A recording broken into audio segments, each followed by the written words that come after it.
Hello friends, आज हम लोग एक पेशेंट आपके साथ डिस्कस करने वाले हैं जो बहुत टफ केसेस होते हैं, जहाँ पे ग्रेड 6 और ग्रेड 7 बॉल्डनेस होता है। तो उसमें कैसे केसेस को ट्रांसप्लांट करना चाहिए और कैसे केसेस को ट्रांसप्लांट अवॉइड करना चाहिए, ये आज हम इस वीडियो में डिस्कस करेंगे। इस वीडियो में हम लोग मनोज जी के कुछ बेसलाइन पिक्चर्स आपको दिखाएंगे कि कैसे हम लोगों ने प्लानिंग की, पूरा एरिया हम लोगों ने कवर करने के लिए कैसे मैनेज किया केस को, कैसी उनकी डेंसिटी आई, उस एग्जाम्पल के मीडियम से आपको एक्सप्लेन भी करेंगे। और आपके कुछ डाउट्स हो तो हमें चैनल में कमेंट सेक्शन में पूछ सकते हैं। पहली बात, ग्रेड 6 ग्रेड 7 बॉल्डनेस एक टफ केस होता है। तो जब भी हम लोग इतना बड़ा एरिया कर रहे हैं तो डोनर हमेशा शॉर्ट होता है, क्योंकि स्कैल्प से 2,500 से 3,000 ग्राफ्ट निकालते हैं। तो आप जैसे इनका बेसलाइन पिक्चर देखेंगे, क्योंकि एरिया बड़ा है, फ्रंट मिड और क्राउन तीनों एरिया खाली हैं। इतने बड़े एरिया को एक बार में कवर करना इसलिए पॉसिबल नहीं होता क्योंकि ग्राफ्ट्स का नंबर स्कैल्प में सिर्फ 2,500 से 3,000 है, और इतना बड़ा एरिया करने के लिए हमें 6 से 7 हजार ग्राफ्ट चाहिए। बट क्योंकि हम इतने ग्राफ्ट्स एक बार में स्कैल्प से नहीं ले पाते, तो इसको मल्टीपल जोन से, बॉडी जोन से, जैसे बियर्ड डोनर और चेस्ट डोनर से लिया जाता है।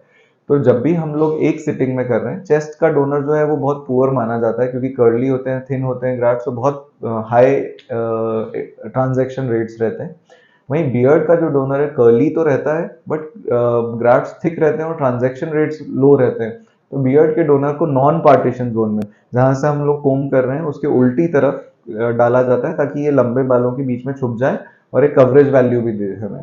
तो जब भी हम एक बड़ा एरिया कर रहे हैं तो हम लोग कोशिश करते हैं कि फ्रंट और मिड वाला एरिया एक बार में करें, ताकि 60 to 70% एरिया पेशेंट का एक ही गो में कवर हो जाए, जैसा कि हमने मनोज जी के लिए किया है। तो आप इनका एरिया देखेंगे तो टॉप से आपको ऑलमोस्ट 60 से 70% एरिया कवर्ड लगेगा, क्योंकि इसमें स्कैल्प के 3,100 ग्राफ्ट लिए गए हैं और 1,200 ग्राफ्ट दाढ़ी से लिए गए। तो 4300 ग्राफ्ट जो हम लोगों ने किए हैं, उसमें ऑलमोस्ट 70% हम लोगों ने कवर कर लिया है इनका एरिया।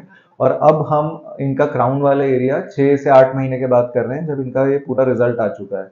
क्राउन एरिया के लिए ग्राफ्ट, अब सवाल आता है कि अब हम हमारे ग्राफ्ट्स कहाँ से लेंगे। तो पीछे वाला जो हिस्सा है उसके ग्राफ्ट्स जो है हम लोग स्कैल्प एरिया एक बार पंच करने के बाद दोबारा हम लोग 1,500 से 1,800 ग्राफ्ट ले सकते हैं, और कुछ ग्राफ्ट बियर्ड से तो हम 2 से 2,500 ग्राफ्ट लेके फिर क्राउन वाला हिस्सा बाद में कर सकते हैं।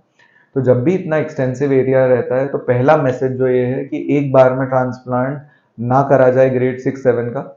बहुत सारे लोगों में अगर डोनर एरिया वीक है तो ट्रांसप्लांट ना किया जाए, हेयरलाइन को थोड़ा सा ऊंचा लिया जाए ताकि एरिया जो है वो अपना श्रिंक हो जाए, ताकि हम अच्छी हाई डेंसिटी मेंटेन कर पाए। आप जैसे मनोज जी की पोस्ट ऑफ पिक्चर्स देखेंगे तो आपको देख के समझ में आएगा कि ग्रेड 6 होने के बावजूद भी डेंसिटी बहुत अच्छी है, साइड डेंसिटी से मैच हो गई। वो सिर्फ इसलिए पॉसिबल हुआ है कि हमने एक हाई डेंसिटी मेंटेन की है ग्रेड 7 होने के बावजूद भी। ग्रेड 6 ग्रेड 7 में ग्राफ्ट हमेशा हमेशा शॉर्ट पड़ते हैं, तो पूरा एरिया अगर एक बार में किया तो ग्राफ्ट दूर दूर लगाने पड़ेंगे और डेंसिटी अच्छी नहीं आएगी। तो ये रिस्ट्रिक्शन रहता है। किसी का डोनर अगर वीक है, बियर्ड अगर वीक है, स्कैल्प का क्राउन बहुत ज्यादा चौड़ा है, तो फिर ऐसे लोगों में ट्रांसप्लांट करना एक अच्छा चॉइस नहीं है। आप अपने फिजिशियन सर्जन को जाके दिखाएं कि डोनर एरिया कैसा है, बॉडी डोनर्स कैसे हैं, कैसे प्लानिंग करेगी टीम, क्योंकि ग्रेड 6 ग्रेड 7 एक टफ केस होता है। उसमें सर्जन का कॉल बहुत इंपॉर्टेंट है कि क्या हम उस केस को पूरा कर पाएंगे कि नहीं कर पाएंगे। ये डिस्कशन आपको टीम से करना कि कितने ग्राफ्ट्स हम लोग ले पाएंगे, कैसे हम लोग प्लानिंग करेंगे, ये ग्रेड 6 ग्रेड 7 के लिए एक बहुत इंपॉर्टेंट डिस्कशन है। अगर नहीं कर सकते तो ज़्यादा अच्छा है कि अपन खराब डेंसिटी आए, अपनी डेंसिटी कम आए, उससे अच्छा है कि ट्रांसप्लांट ग्रेड 6 ग्रेड 7 में ना करें। ट्रांसप्लांट हर जने में सक्सेसफुल नहीं होता है। ट्रांसप्लांट अगर हमें पहले से गेज हो रहा है कि डोनर पुअर है और एरिया बड़ा है, तो ट्रांसप्लांट पे ना जाना भी अकलमंदी है। तो ये सब चीज़ें सोच समझ के एक सर्जन को और पेशेंट को डिसीजन लेना है कि ट्रांसप्लांट मेरे लिए कितना यूजफुल रहेगा। आपके कुछ ग्रेड 6 7 पेशेंट्स के आपके कुछ कंसर्न्स हो तो हमें मैसेज करके या हमारे दिए गए फ़ोन नंबर्स पे पूछ सकते हैं। आपको कुछ क्वेरीज हो तो हम लोग उसको हेल्प करेंगे। ग्रेड 6 ग्रेड 7 पेशेंट्स बहुत टफ होते हैं, ऐसी कुछ वीडियो जाएंगी जिनको हमने ऑप्ट किया और हम उनकी लाइफ में क्या बदलाव ला पाए, वो हम लोग आप लोगों के साथ शेयर करेंगे। Thank you.